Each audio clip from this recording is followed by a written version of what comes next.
Pepe Bonk and many ALT coins are having a great day. But why is the meme coin market and the altcoins in a frenzy?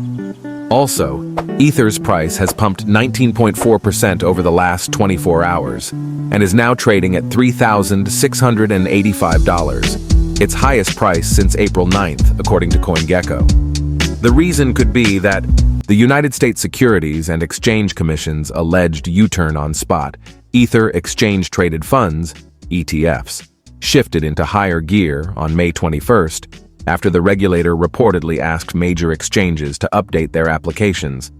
Asset manager Fidelity has filed an update to its application for a spot Ether ETF to say its underlying ETH tokens will not be staked.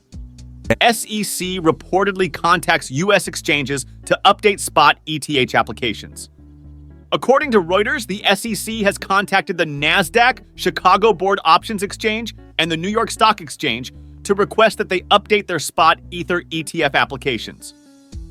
The request was sent mere days before the SEC is scheduled to decide on whether to approve or deny VanEck spot ETH applications after delaying the approval process for 240 days. Analysts say that requesting filing updates is a strong signal that the SEC is planning to approve the products. Earlier in the week, Bloomberg ETF analysts significantly raised their bets that the SEC would approve the spot Ether ETFs this week. The thinking is that once the SEC approves VanEck's application on May 23rd, it will also approve other ETF applications from ARK21 shares, BlackRock, Fidelity, and others. However, until now, the securities regulator has not signaled publicly whether it would approve or deny VanEck's application. Fidelity reportedly amends Ether ETF S1 filing, removes ETH staking. Fidelity has filed an amended S1 application with the United States Securities and Exchange Commission, SEC, for its spot Ether Exchange Traded Fund, ETF.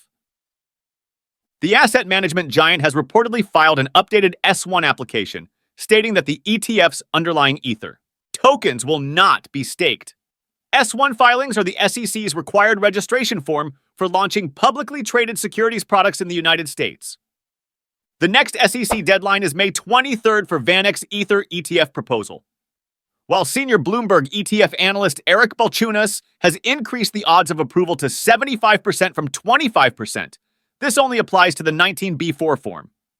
However, Ether ETF issuers will also need to get their S1 filings approved, according to Bloomberg ETF analyst James Seifert, who wrote in a May 20th X post. We also need S1 approvals.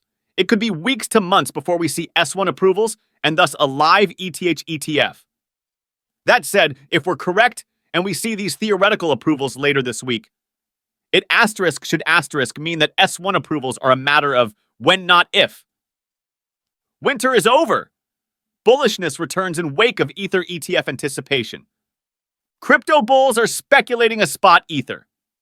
Exchange-traded fund approval after reports emerged that the Securities and Exchange Commission allegedly U-turned on the spot Ether ETFs, possibly due to political pressure, with reports stating it has asked ETF exchanges to update their 19B4 filings.